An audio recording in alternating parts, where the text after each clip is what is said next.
Olá, amigos. Eu sou Alexandre Morales, diretor do Sindicato dos Bancários de Bauru Região e apresentador do podcast Sem Sistema, o podcast do bancário. Nessa semana, um tema muito especial, o massacre na Palestina. E para realizar esse programa, eu conto com a companhia mais que especial dele, o meu amigo do sindicato, nosso advogado, Sérgio Ribeiro. Sérgio, muito bom dia, muito bom estar com você. Bom dia a todos. E o nosso convidado ilustre, né, Sérgio? Sim. Vamos deixar que ele se apresente aqui, os nossos colegas. É um prazer ter você, Breno. Falar de Breno é falar de Opera Mundi, né? Não tem como separar as duas coisas, mas eu gostaria muito que você se apresentasse aqui para a nossa audiência. Bom dia, eu que agradeço o convite. Bom, minha apresentação é simples, eu sou jornalista há mais de 40 anos,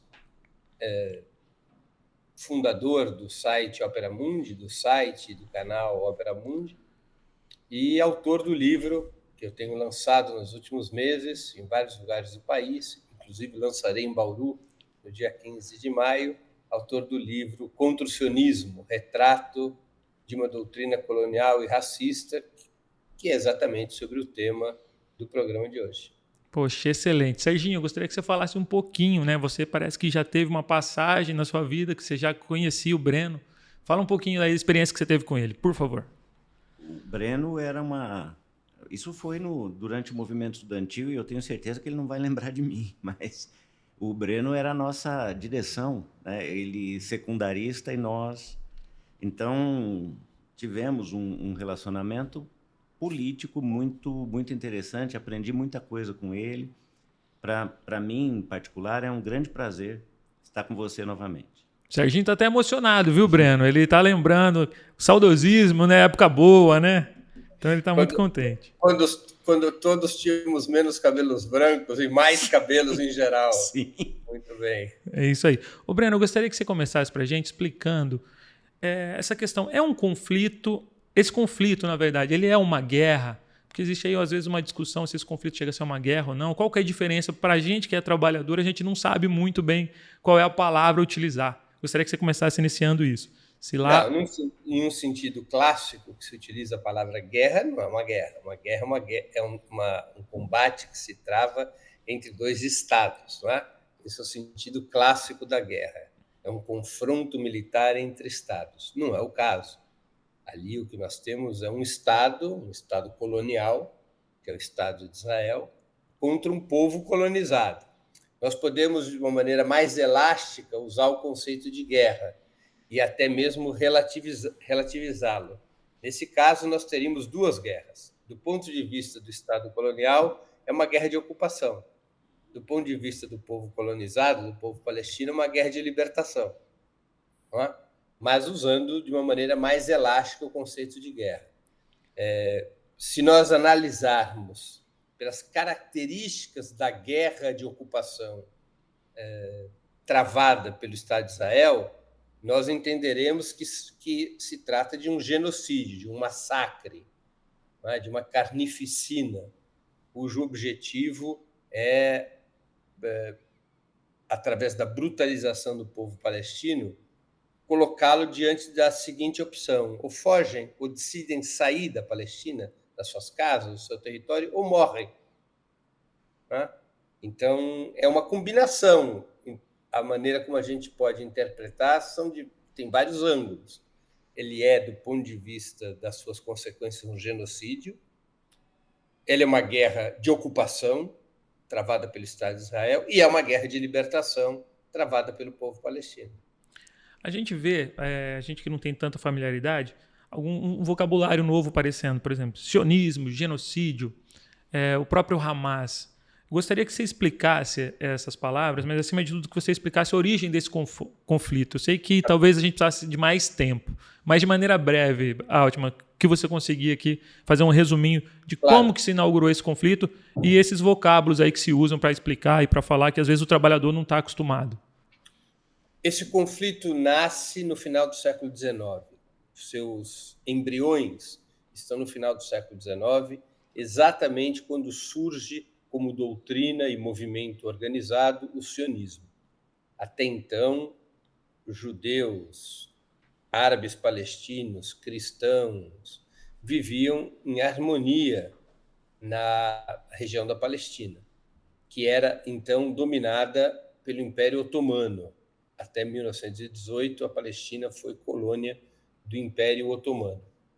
O Império Otomano exercia um controle relativamente frouxo sobre suas fronteiras. E na Palestina havia uma convivência bastante harmônica dos distintos grupos étnicos e religiosos que ali viviam. Quando surge o sionismo, no final do século XIX, começa a nascer o conflito. O que é o sionismo? O sionismo é uma corrente ideológica que nasce no seio do judaísmo. Seu fundador é um jornalista austro-húngaro, na época em que existia o Império Austro-Húngaro, entre a Áustria e a Hungria. Esse jornalista nasceu em Budapeste, atual capital da Hungria, e se chamava Theodor Herzl. E esse jornalista judeu, ele propõe uma solução determinada, específica, para o antissemitismo, para a perseguição contra os judeus que havia se arrastado por séculos na Europa. O antissemitismo, a perseguição aos judeus, é um fenômeno basicamente ou principalmente europeu. Qual era a solução que Theodor Herzl propunha? Era uma solução que tinha dois elementos fundamentais, e esses dois elementos fundamentais conviriam a constituir o núcleo da doutrina sionista. O primeiro desses elementos é a criação de um Estado judeu, para que os judeus pudessem se proteger. Veja que não era um Estado nacional judaico, porque os judeus não eram mais uma nacionalidade. Nacionalidade tem a ver com a combinação entre povo e território. Só existe uma nacionalidade quando um determinado povo ocupa um território. A existência de território é o pressuposto da nacionalidade, mesmo em situações coloniais. Por exemplo, o Brasil e o povo brasileiro viviam colonizados por Portugal, mas era possível falar de uma nacionalidade brasileira que veio sendo forjada durante séculos e que estava sob o colonialismo português. Então, se tratava para o povo brasileiro que ocupava o território brasileiro se libertar desse colonialismo, o que o fez, ao menos do ponto de vista formal, em 1822. A mesma coisa aconteceu com outros povos, o povo norte-americano, o povo argelino, o povo da América Hispânica, ou seja, eram nacionalidades submetidas ao colonialismo. Isso não ocorria com os judeus no final do século XIX. Os judeus tinham deixado de ser uma nacionalidade 1.800 anos antes do surgimento do sionismo. Os judeus foram expulsos da Palestina pelos romanos no ano 70 da nossa era e foram para a imigração, foram para o exílio, foram para o êxodo, foram principalmente, uma primeira etapa, para a Europa, se espalhando pelas mais distintas nacionalidades. E depois do século XIV, XV, os judeus, inclusive, ampliariam seu êxodo para outros continentes, para a África e para as Américas. Há poucos judeus na Ásia, mas os judeus expandiriam seu êxodo para as Américas e para a África a partir do século XV. Pois bem, os judeus, então, no final do século XIX, não eram uma nacionalidade. O tipo de Estado judeu que Herzl propunha era um Estado racial. Os judeus das mais diferentes nacionalidades deveriam se unir para criar um Estado de supremacia étnica judaica, um etno-estado, uma etnocracia. Quando Herzl propõe isso, imediatamente fica exposto o seguinte problema: onde criar esse Estado judeu? Já que não se tratava de um povo com território. E aí se escolhe construir esse Estado judeu na Palestina, porque 1.800 anos antes era dali que os judeus tinham partido, e foi ali na Palestina, antiga Canaã, que os judeus tiveram, no passado longínquo, o reino de Israel e Judá, e depois os reinos de Israel e Judá separados. O problema é que quando Herzl e o movimento sionista propõem criar esse Estado de supremacia racial judaica na Palestina, a Palestina tinha como maioria populacional o povo que hoje nós conhecemos como árabes palestinos. Eles eram 85% da população. Os judeus, somente 5%. como construir um Estado de supremacia racial judaica num território no qual os judeus eram apenas 5%. E o caminho para fazer isso foi o da colonização.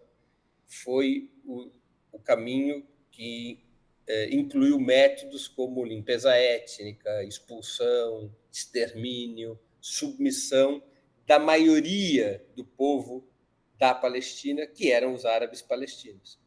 Então, esse é o segundo pilar do sionismo. O primeiro pilar é um Estado de supremacia racial judaica e o segundo pilar, a ocupação colonial da Palestina para construir esse Estado de supremacia racial judaica. Essas são as duas colunas fundamentais do sionismo, dessa corrente ideológica, uma corrente nacional chauvinista, racista e colonial.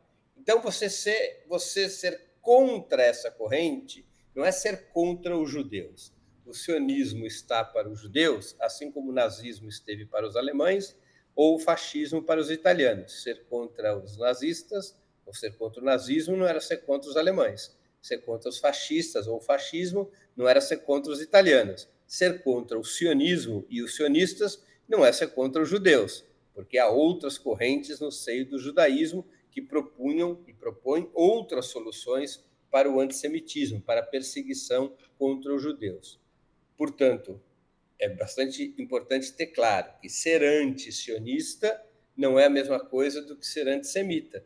Antissemita é o termo empregado para o ódio contra os judeus. É um termo criado em meados do século XIX por um jornalista alemão, William Marr, ele próprio um antissemita.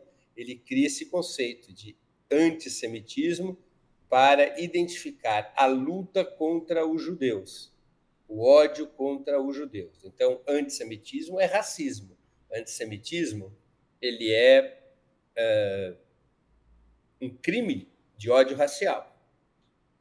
Antisionismo é a luta contra uma doutrina colonial e racista. Aliás, o sionismo foi considerado uma forma de racismo e de discriminação racial pelas Nações Unidas de 1975 até 1991. Era considerado uma forma de racismo e de discriminação racial pela Resolução 3379 das Nações Unidas de 1975. Então, essas são as questões básicas a respeito da pergunta, as respostas básicas que eu teria a dar para a sua pergunta. Breno, excelente, hein, Serginho? O que você achou dessa aula aí, Serginho? O Breno possui uma capacidade extraordinária e o conhecimento também muito profundo sobre essa questão. Breno, eu queria trabalhar um pouquinho agora com as repercussões que esse massacre tem mundo afora, né?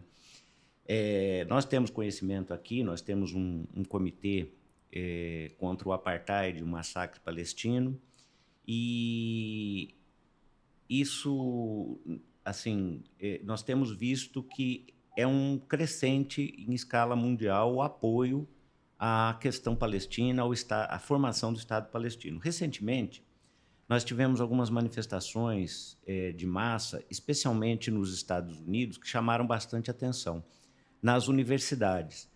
Como você vê essa reação organizada que nós temos em relação ela vem crescendo, o assunto está saindo de pauta? Me parece que nós temos uma visão bastante positiva a respeito das mobilizações. Como que você vê isso? Olha, Serginho, são as maiores mobilizações populares nos Estados Unidos e na União Europeia desde a Guerra do Vietnã. A maior onda de protestos desde a Guerra do Vietnã. E já dura 6 meses. E, ao contrário de arrefecer, ela está se radicalizando. Porque, além dos protestos e manifestações, agora nós temos ocupação das universidades nos Estados Unidos. Repito que isso tampouco acontecia desde a Guerra do Vietnã. E essa ocupação das universidades tem levado a ações repressivas contra os estudantes nos Estados Unidos. O que acontece é que as vísceras do regime sionista estão mais expostas do que nunca. Israel, me parece, que fazia um cálculo, lá por outubro, que poderia usar sua máxima força contra o povo palestino, tentando quebrar a sua resistência, e que resolveria isso de forma rápida, no campo militar, e não daria tempo para vir a se constituir uma corrente de opinião pública crítica ao Estado de Israel. Israel contava, certamente, me parece, com o peso do lobby sionista, que seria capaz de calar, que poderia ser capaz de calar ou manipular as informações, protegendo o sionismo. E esses cálculos israelenses fracassaram. Fracassaram porque a guerra contra o povo palestino ela é uma guerra que está se estendendo no tempo, ao invés de ser resolvida com a vitória do Estado sionista em poucas semanas, se arrasta por 6 meses, e não há qualquer sinal de que Israel seja capaz de controlar inteiramente a faixa de Gaza nas próximas semanas. A resistência palestina demonstra um vigor inesperado. Com o prolongamento da guerra colonial de Israel contra o povo palestino, as vísceras desse regime sionista, seus métodos, suas práticas genocidárias ficaram absolutamente explícitas desde o primeiro momento. E se os meios tradicionais de comunicação, os monopólios tradicionais de comunicação, se calaram ou foram favoráveis a Israel, isso não pode ser, o mesmo não pode ser dito sobre a ação de milhares, centenas de milhares de pessoas que, através das redes sociais, trouxeram imagens, fotos e narrativas desde Gaza para o mundo, fazendo com que esse genocídio fosse acompanhado online 24 horas por dia, 7 dias por semana. O cálculo comunicacional de Israel deu errado e suas vísceras estão expostas. E esse genocídio bárbaro contra o povo palestino, essa matança indiscriminada, especialmente de mulheres e crianças, foi criando um horror na opinião pública mundial, nos homens e mulheres de todos os países, especialmente daqueles países que são aliados incondicionais de Israel, que dão a Israel suporte financeiro e militar, como é o caso dos Estados Unidos e é o caso de boa parte das nações da União Europeia. Então, isso provocou uma onda de ódio e nojo contra o regime sionista, que está muito longe de se reverter. Ao contrário, ela vai se intensificando com o tempo. O tempo joga contra o Estado de Israel. O tempo joga contra o regime sionista e joga a favor dessas mobilizações que vão empurrando ou tentando empurrar os governos ocidentais para que tomem medidas para deter a mão assassina de Israel contra o povo palestino. Então, esse é o retrato que eu faria desse momento em termos da mobilização da opinião pública mundial, Serginho. Pode falar, Sérgio. Não, eu queria passar a palavra ao Alexandre, mas já comunicando aqui a todos que nós vamos contar com a presença do Breno por mais alguns minutos só, porque ele tem ele tem um compromisso e tem que se deslocar até esse compromisso com tempo para poder chegar. 15 de maio, aqui na cidade de Bauru, depois nós vamos divulgar isso oportunamente, nós teremos o lançamento do livro dele e uma nova oportunidade de conversar com ele com um pouco mais de conforto e tempo. E presencialmente, estarei em Bauru depois de vários anos. Isso que vai ser o mais legal, o mais bacana. Breno, antes de eu fazer a próxima pergunta, eu queria que você falasse onde que o Hamas entra nessa história, porque eu adorei toda a sua explicação, mas eu estou querendo saber aqui, onde que o Hamas entra aí? Como é que a gente ouve falar assim, né, sempre a extrema-direita aproveitando para falar do Hamas, qualquer declaração que o nosso governo dá já polemiza. Onde que o Hamas entra nesse conflito aí?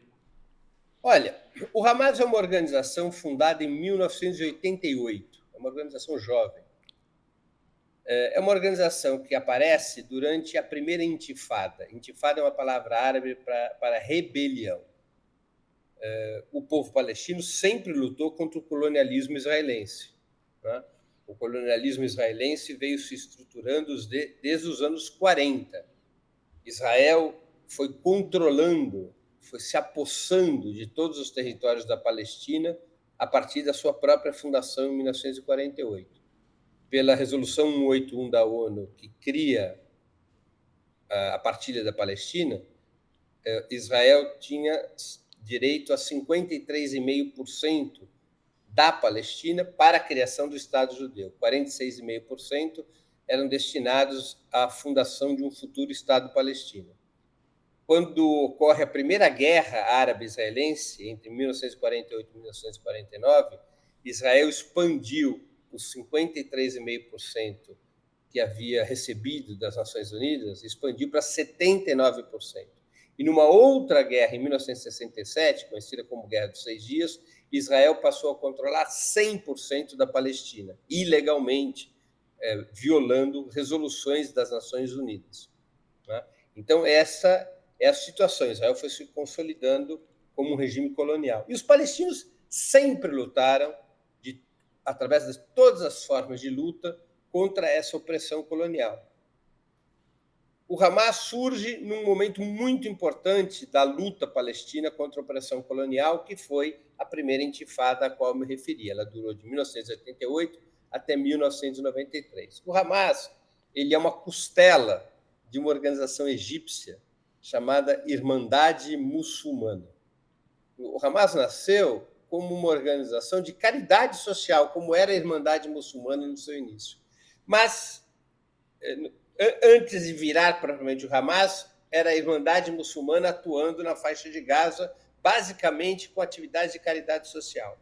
Mas esse setor da Irmandade Muçulmana, que haveria por confluir no Hamas, vai se politizando com as lutas do povo palestino.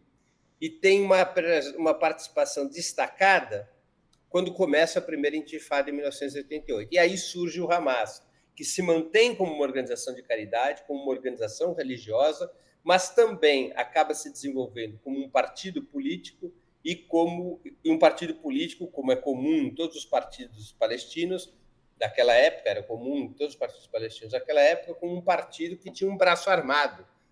O Hamas iria constituir o seu braço armado, que são as Brigadas Al-Qassam. Então, se a gente quiser uma síntese do Hamas, ele é uma espécie de holding. Ele é um guarda-chuva para 3 organizações que atuam sob a sigla Hamas. O Hamas como organização social de caridade, o Hamas como partido político que disputa eleições e ganhou as eleições palestinas legislativas de 2006, e o Hamas tem um braço armado, que são as Brigadas Al-Qassam, e essas Brigadas Al-Qassam é que agiram no dia 7 de outubro. O Hamas não é considerado uma organização terrorista pelas Nações Unidas, é considerado uma organização terrorista pelos aliados de Israel, pelos Estados Unidos, por alguns países da União Europeia e pelo próprio regime sionista. Mas o Hamas não é considerado uma organização terrorista pelas Nações Unidas. E à luz do direito internacional, e aqui eu me fio na brilhante exposição do embaixador chinês na Corte Internacional de Justiça, sequer o 7 de outubro de 2023 pode ser considerado um ato terrorista. O embaixador chinês na Corte Internacional de Justiça lembrou aos seus pares a Resolução 3103 das Nações Unidas, de 1973, que considera que os povos coloniais, que determina, que afiança que os povos colonizados têm direito a todas as formas de luta contra os regimes coloniais, incluindo a insurgência e a luta armada. Isso é uma resolução das Nações Unidas, que concede aos povos colonizados e às suas organizações o direito à luta armada contra os estados coloniais. O embaixador chinês disse que, eventualmente, podem ter havido violações de direitos humanos, crimes de guerra no 7 de outubro, que essas violações de direitos humanos e crimes de guerra devem ser investigados de forma independente, porque até agora as informações que temos são somente informações que vêm do governo israelense, mas ainda assim, ainda que tenha havido violações de direitos humanos e crimes humanitários, a ação do Hamas em 7 de outubro, segundo o embaixador chinês, estaria coberta por essa resolução 3103 das Nações Unidas, que, repito, concede aos povos colonizados o direito à luta armada contra os estados coloniais. O Hamas organizou o 7 de outubro nesta lógica, como um contra-ataque à longa opressão colonial implementada pelo Estado de Israel, uma opressão colonial que veio se agravando depois de 2007, quando a faixa de Gaza é inteiramente bloqueada pelo Estado de Israel. Nenhuma mercadoria, nenhuma pessoa, nada e ninguém entra ou sai da faixa de Gaza desde 2007 sem a permissão do Estado de Israel e do seu exército. A faixa de Gaza se transformou no maior campo de prisioneiros do mundo, no verdadeiro gueto de Varsóvia dos palestinos. Então, o Hamas responde a esses 16 anos de uma opressão colonial radicalizada no dia 7 de outubro. Essa é a história do Hamas e essa é a ação que acontece no dia 7 de outubro. O Hamas, segundo muitos analistas ligados ao sionismo, seria uma organização ilegítima, o que também não é verdadeiro. O cerco à faixa de Gaza em 2007 ocorreu como consequência da vitória eleitoral que o Hamas havia tido no ano anterior. Depois daquela primeira intifada a qual me referi, 1988 e 1993, teve uma segunda intifada entre 2000 e 2005. Houve um acordo de paz, pelo qual se suspendeu aquela rebelião palestina contra o Estado de Israel, e nesse acordo de paz, a autoridade palestina fixou eleições legislativas para 2006. Nas eleições legislativas, o Hamas fez 73 das 132 cadeiras do parlamento palestino, que se chama Conselho Legislativo Palestino. 73 a 132 cadeiras. Com essa vitória do Hamas, o governo da autoridade palestina, que é controlado por um outro partido, pelo Fatah, principal partido da Organização pela Libertação da Palestina, com esse resultado legislativo, o governo da autoridade palestina, chefiado por Mahmoud Abbas, indica ao parlamento que o chefe do Hamas fosse nomeado primeiro-ministro. E assim aconteceu em 2006. Houve um governo de unidade palestina. O presidente era do Fatah, um partido mais moderado, que negociava com Israel, que havia abandonado o caminho da luta armada, e o primeiro-ministro passou a ser o Ismail Haniyeh, o principal chefe político do Hamas.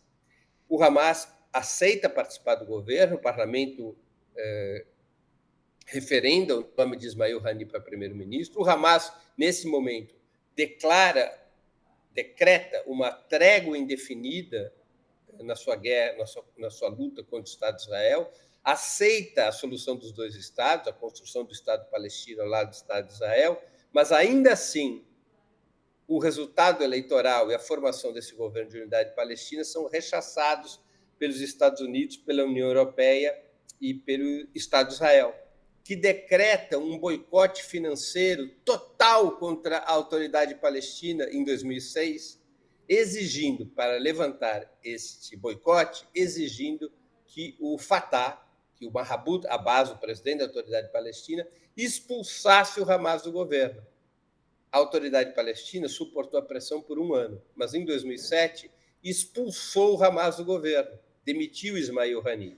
Em represália, o Hamas expulsou o Fatah, partido de Mahmoud Abbas, expulsou o Fatah da faixa de Gaza, naquele episódio foi conhecido como a Guerra Civil Palestina, porque foi uma expulsão violenta de parte a parte. A partir de então, desde então, de 2007, os palestinos se dividem, com o Fatah governando a Cisjordânia e o Hamas governando a faixa de Gaza. Nenhuma outra eleição foi convocada na Palestina desde então, mas não pelo Hamas, não foi convocada pela autoridade palestina e não foi convocada porque Israel sempre pressionou contra novas eleições, porque as pesquisas indicavam que se tivessem ocorrido novas eleições depois de 2007, o Hamas ganharia tanto na faixa de Gaza quanto na Cisjordânia. O Hamas e seus aliados, contrários à linha de conciliação com Israel, ganhariam as eleições nos territórios palestinos e virariam um novo governo da autoridade palestina. Então, essa é a história. O Hamas é uma organização legítima do povo palestino, sua ação estava coberta pelo direito internacional, crimes e violações de direitos humanos podem ter sido cometidos nessa data, é necessária uma investigação independente a esse respeito. O Hamas é uma organização religiosa, fundamentalista, que nasceu como uma organização religiosa em 1988, os seus primeiros documentos são documentos de muita impregnação religiosa e um discurso muito próximo do antissemitismo, um discurso de ódio aos judeus, isso há 36 anos atrás, mas O Hamas foi se secularizando, como se diz, ou seja, foi se tornando uma organização política que não é mais a que existia nos anos 80. E é uma organização que tem o apoio da maioria do povo palestino. Obrigado, Altman. Obrigado pela explicação. Eu posso gostar do Hamas, não é uma organização da minha simpatia programática, não é uma organização de esquerda, não é uma organização marxista, não é uma organização socialista, mas é uma organização legítima que luta contra o colonialismo sionista. Breno, só para a gente finalizar, eu gostaria que você falasse um pouquinho o que você achou da postura do governo brasileiro em relação ao conflito, a postura da imprensa brasileira e imprensa mundial a respeito do conflito e da postura da ONU em relação a esse conflito, para a gente poder encerrar e você está liberado. Vamos lá. A postura da imprensa brasileira, dos grandes grupos de comunicação, é a pior possível. É um comportamento absolutamente alinhado ao regime sionista. Houve uma pesquisa feita por uma universidade britânica há um par de meses atrás que catalogava a imprensa brasileira como um dos três países onde a imprensa, o Brasil como um dos três países onde a imprensa era mais incondicionalmente apoiadora do Estado de Israel. Os outros dois são a Argentina e o próprio Estado de Israel, para você ver a catalogação. Então, é uma imprensa, claramente, a imprensa monopolista brasileira, dominada pela direita, é claramente pró-Israel, faz uma cobertura abjeta, absolutamente desequilibrada, favorável ao Estado de Israel. O governo brasileiro, eu tenho que afirmar com muita clareza que a postura do presidente Lula é muito positiva. Suas declarações são sempre muito enfáticas, reiterando a denúncia ao genocídio, e o presidente Lula foi a primeira liderança mundial a colocar o dedo na ferida, colocar o dedo na principal contradição do regime sionista. Não é? Qual é a principal contradição do regime sionista? Como pode um Estado, como é o Estado de Israel, que teve como sua pia batismal o Holocausto, a morte de 6 milhões de judeus sob a bota dos nazistas durante o regime de Hitler, como pode o Estado de Israel, que tem como pia batismal o Holocausto, aplicar contra um outro povo métodos tão semelhantes àqueles que os nazistas empregaram contra os judeus? Então, o presidente Lula faz essa comparação na já histórica declaração de Addis Abeba. No entanto, eu creio que essa fase declaratória de posicionamento político já se encerrou. São necessárias medidas práticas contra o Estado de Israel. O Estado de Israel somente será detido se, contra o regime sionista, se moverem as mesmas ações que foram aplicadas contra o regime do apartheid na África do Sul até os anos 90. O regime do apartheid da África do Sul teve sua agonia final marcada pelo boicote internacional absoluto contra a África do Sul.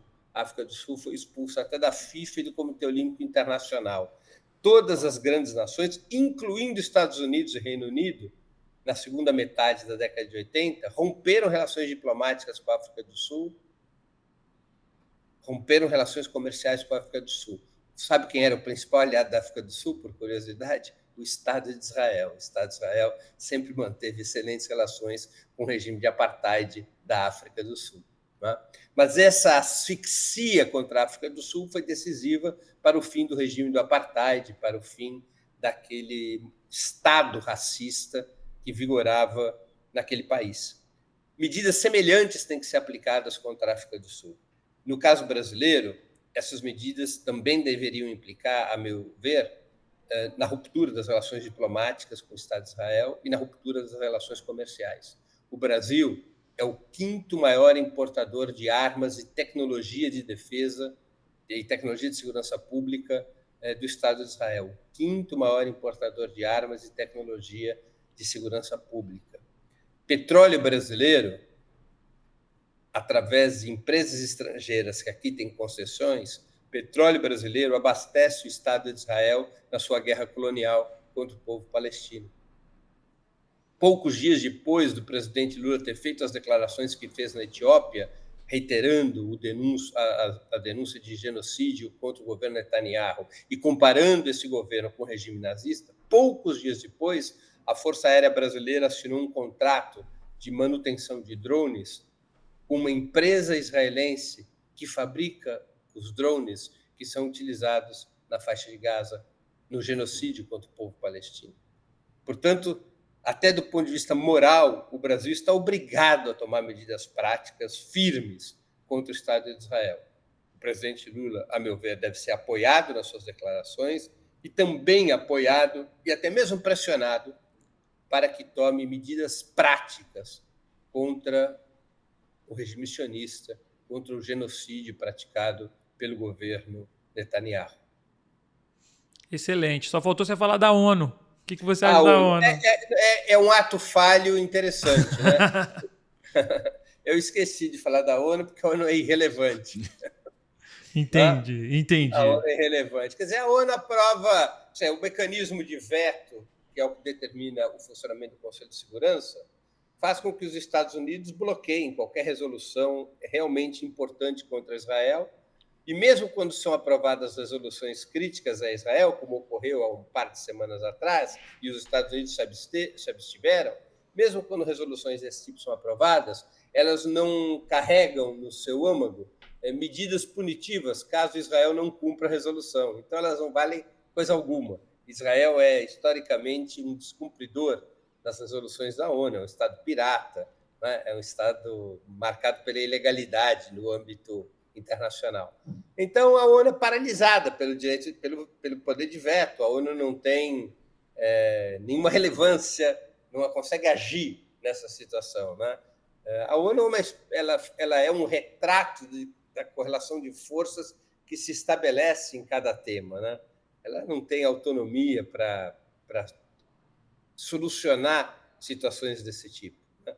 Ela é um personagem menor nessa situação. Ótimo. Serginho, eu gostaria que você se despedisse aí do seu amigo de longa data, colega de militância aí, Breno Altman, um jornalista excepcional, de um canal fantástico. Faça as honras da casa aí, Serginho. Bom, eu de fato fico bastante emocionado por conta da importância que o Breno tem nessa questão. A gente trabalha há muitos anos, né, com essa questão de apoio ao povo palestino. Bauru tem uma tradição com isso, principalmente na administração. O Breno deve lembrar do Tuganjerame, né? Então, é isso, agradecer ao Breno a oportunidade que ele nos dá e esperar o dia 15, onde a gente vai poder conversar com muito mais tempo sobre todas essas questões. Tá ok. Obrigado. Breno, se despeça aí da nossa audiência, por favor. Eu queria agradecer a vocês pelo convite. Para mim é uma honra, uma satisfação estar aqui com o Serginho, estar aqui contigo, Alexandre, estar com a sua audiência do programa. E aguardo ansiosamente o momento de retornar a Bauru. Teve uma época da minha vida que eu ia muito a Bauru, nos anos 80, quando o Tuga era prefeito, e quando o Davi Capistrano foi secretário de saúde, né? A histórica gestão de saúde de Bauru, que depois serviu de modelo para muitas cidades no país, né? Bauru era uma vitrine de administração pública, especialmente na área da saúde. Eu era militante do Partido Comunista naquela época, a gente estava rompendo com o Partido Comunista naquele momento, eu participava da mesma corrente política que o Davi Capistrano, que o Tuga, então eu ia muito a Bauru, né? Fui a Bauru durante a campanha das diretas, fui a Bauru durante boa parte dos anos 80, tenho muitas saudades, espero rever vários companheiros que eu não vejo há muito tempo, incluindo o Serginho, e, claro, há outros companheiros que, infelizmente, a vida já nos levou, né? Companheiros daquela época que a vida já nos levou, mas vai ser um momento emocionante para mim estar de volta a Bauru no dia 15 de maio. Poxa, a gente agradece demais, uma satisfação. O Tuga foi, inclusive, meu professor de psicologia, então estamos todo mundo em casa. Então, vocês têm a missão de convidá-lo para o lançamento do livro, para ele estar lá no dia 15 de maio, porque eu quero rever o Tuga, a quem eu não vejo já há muitos anos. Ih, Serginho, sobrou para você aí, hein? Certeza. Tá ok. Convidar toda a velha guarda, não importa se o pessoal esteja hoje, digamos, em outra posição política, mas é toda a velha guarda que teve ali, que em Bauru teve um papel muito importante naquele período final da luta contra a ditadura militar. Ah, sim. Com certeza. Ô, Serginho, ele falando aqui, ó, Bauru já nos encheu de orgulho, ó que coisa, hein? Pois é. Mas Bauru era mesmo um exemplo. A administração do Tuga era uma administração com repercussão internacional. Sim.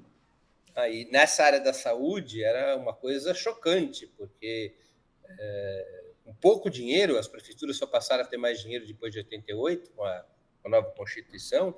Com pouco dinheiro, especialmente na área da saúde, a prefeitura de Bauru teve realizações, estabeleceu políticas que depois serviram de exemplo para o país inteiro, né?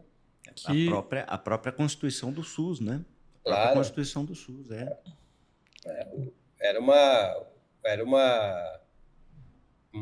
foi um processo marcante, né? E que me deixa... Outro dia eu estava revendo fotos, quem me mandou foi um bauruense, o Pedro Romualdo, grande fotógrafo. Sim. Fotos minhas, ainda com muito cabelo, quando eu trabalhava junto com... Assim, eu atuava em nome do nosso grupo, do grupo liderado pelo Davi Capistrano. Eu trabalhei junto com Luiz Carlos Prestes durante uma época da minha vida. Então, ele mostrou fotos em que eu estava em Bauru com Prestes. Que legal. Pessoal, se vocês tiverem foto aí, pode trazer para o dia do encontro aí, que vai ser uma satisfação. O Breno vai querer ver. A época que ele tinha cabelo, né, Breno? Tinha mais cabelo. Tinha cabelo. Esse foi mais um podcast Sem Sistema. E foi um prazer realizar ele na companhia do nosso advogado Sérgio Ribeiro e, acima de tudo, do nosso convidado especial. Se você ainda não é inscrito no nosso canal, se você ainda não conhece o Opera Mundi, vai lá no YouTube, se inscreva, não perca esses vídeos, comente, dê um like lá, porque isso ajuda o YouTube a entregar ainda mais conteúdo. Mais uma vez, muita satisfação em ter aí, conhecer o Breno, já conheci o seu trabalho, mas poder conversar com ele e espero realmente ter o prazer de conhecer ele pessoalmente no dia 15 de maio, né? Isso. 2 dias depois do meu aniversário, 15 de maio, vou lá ganhar esse presente, vou lá comprar esse livro aí e saber um pouquinho mais. Breno, novamente, muito obrigado, foi um prazer. E com certeza vamos ter aí outros contatos no futuro. Abraço. Tchau. Até logo, Breno. Tchau, Serginho.